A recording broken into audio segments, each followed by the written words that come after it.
An de grâce 2022. En quête de gloire, d'honneur et de fortune, surtout pour le côté thune, l'artiste pose son stand à la Japan Expo de Paris, le plus grand rendez-vous de tous les otaku de France et de Navarre.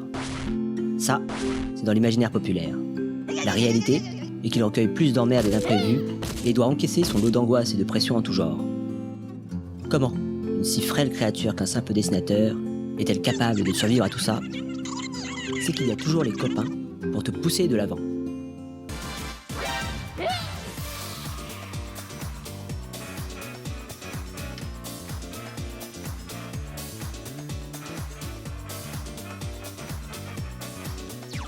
Après 2 ans d'absence, tout le monde était en feu pour cette édition All-Star de la Japan Expo. J'étais tellement content de revoir mes potes passer sur mon stand. Canicule de formalité, à 40 degrés sans clim, pour la rituelle épreuve de l'installation à la Japan. Heureusement, on joue à domicile cette fois-ci et il n'y aura pas trop de route à faire.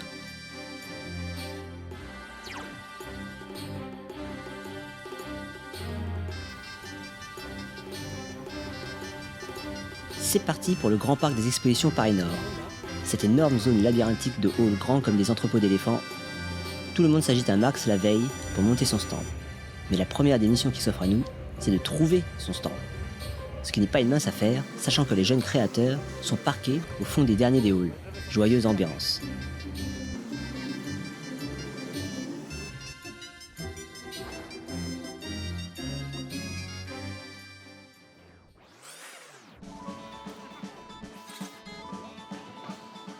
Admirez la main assurée qui installe l'échoppe du dessinateur.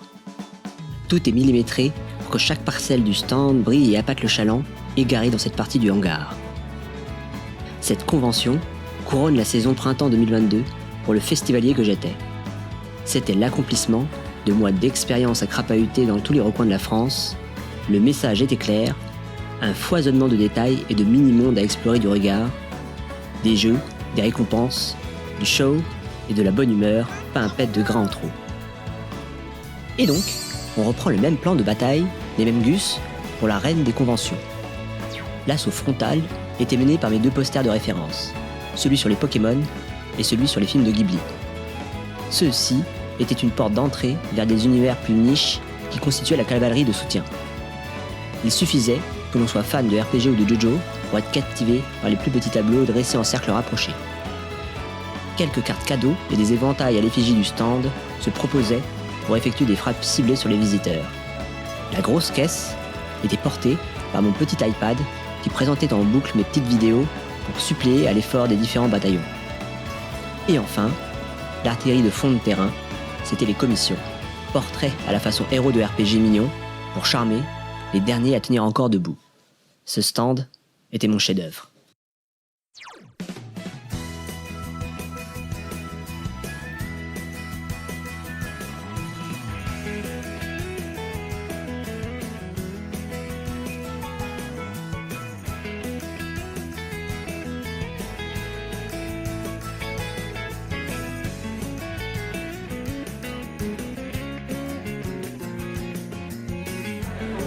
Tous ces clients potentiels, mec, qu'est-ce que t'en penses?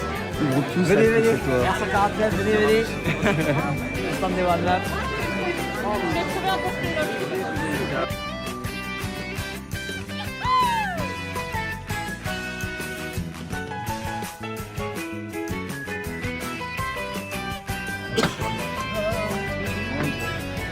C'est beau.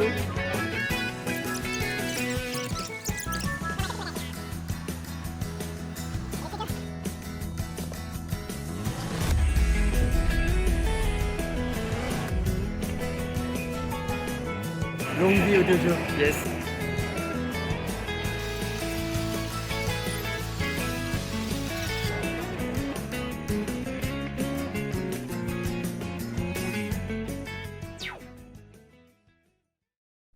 Mission start. Mais qui s'imagine que prendre les commandes d'un stand à la Japan Expo était un voyage de plaisance? Des milliers de visiteurs viennent à l'abordage tous les jours. Et comme pris dans une tempête, il faut écoper sans cesse pour que le bateau ne prenne pas trop l'eau. Sourire aux braves qui osaient s'approcher de nous ne suffisait pas. En plus d'un chaleureux bonjour, il fallait aussi donner envie de rester visiter notre paquebot de fortune. Un stand, comme une entité bien vivante.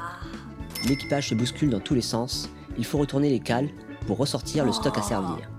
Rallumer les instruments électroniques pour encaisser les achats toutes les 5 minutes. Pire galère, quand l'installation se casse la gueule sans cesse, il faut rattraper les tableaux et les bâches qui tombent, continuer à blablater les invités, tout en réparant en live ce qu'on pouvait. Petit moment de flottement, on cherche rapidement sur internet quelques références pour mes chers commissionneurs, toujours plus farfelus avec leurs requêtes, comme pour me rendre la vie impossible. La question du ravitaillement et de la visite du festoche se posèrent aussi. Comment trouver le temps d'aller chercher à manger ou juste visiter les stands des copains quand le flot d'interaction est continu. Puis viennent les événements spéciaux aussi. De fidèles lecteurs qui viennent aux nouvelles, des amis qui s'enquièrent de notre santé, des deals qui se forment avec des gens du business. Il y a vraiment de la politique souterraine dans ces mers-là.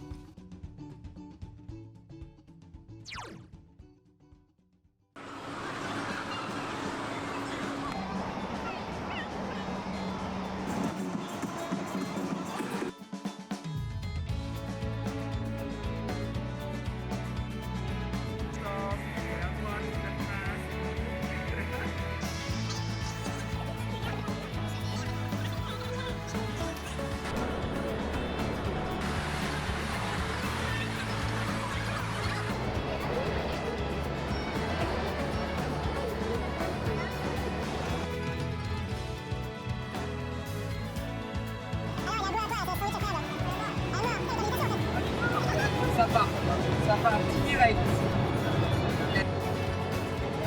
Non, parce que si tu veux, Mythamore, lui, il a les yeux rouges. Et donc, dans l'animé, un Mythamore qui prend la façon d'un Pokémon, il n'a pas les yeux comme ça, il a les yeux rouges. Alors, si c'est un Mythamore, c'est un peu bâtard. Alors, ça.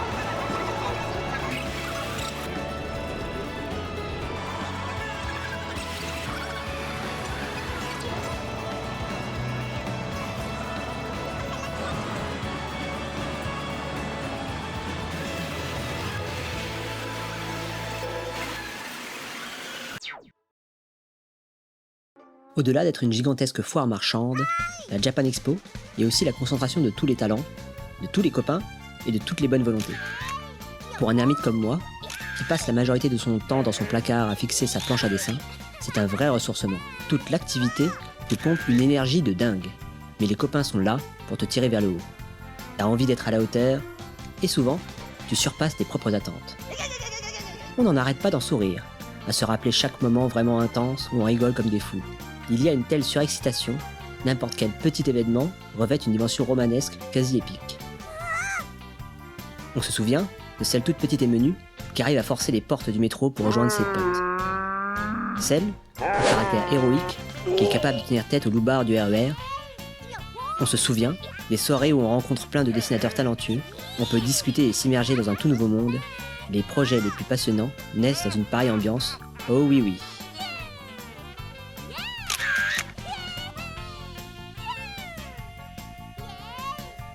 On se souvient d'un dernier restaurant indonésien où on n'en finissait plus de s'esclaffer aux chandelles. Cette Japan Expo a marqué la consécration de mon projet de World Map, mais aussi le rassemblement des esprits les plus drôles et fréquentables que je connaisse. Franchement, c'était le feu et l'allégresse.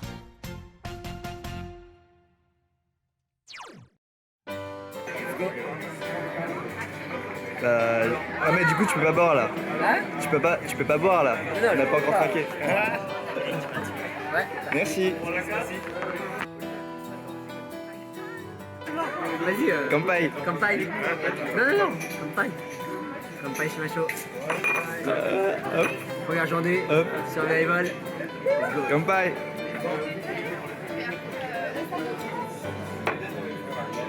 Let's go. Hop. Faito. Fight on.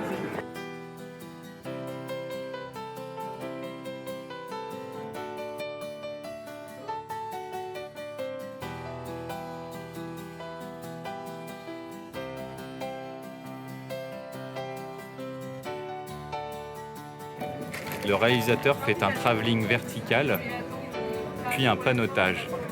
Genre, elle se remaquille, oh là là. Faudra copier le son sur celle-là. Et je finis sur le plafond.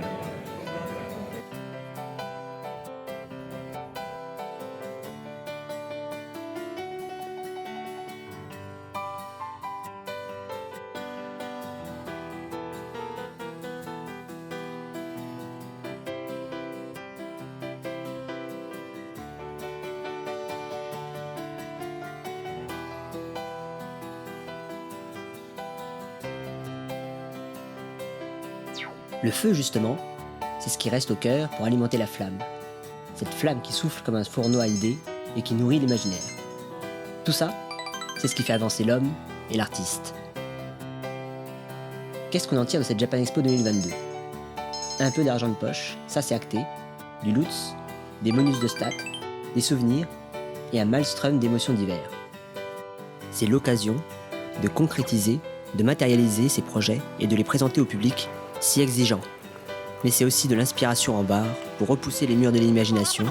Les gens sont présents à 100% et tu absorbes leur énergie. C'est vraiment la manifestation même de l'esprit de l'aventure.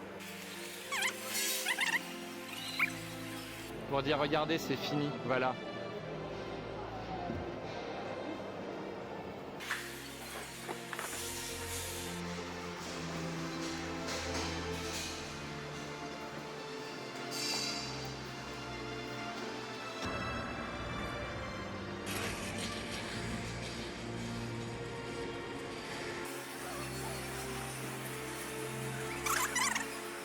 Que reste-t-il à faire ? Plein de choses. Les world maps étaient un vrai succès, mais les gens qui veulent m'enfermer dans cette voie se trompent lourdement. Je suis encore plein de ressources et de nouveaux projets, plus grands encore, vont voir le jour. Je le sais, je le sens, j'en suis convaincu.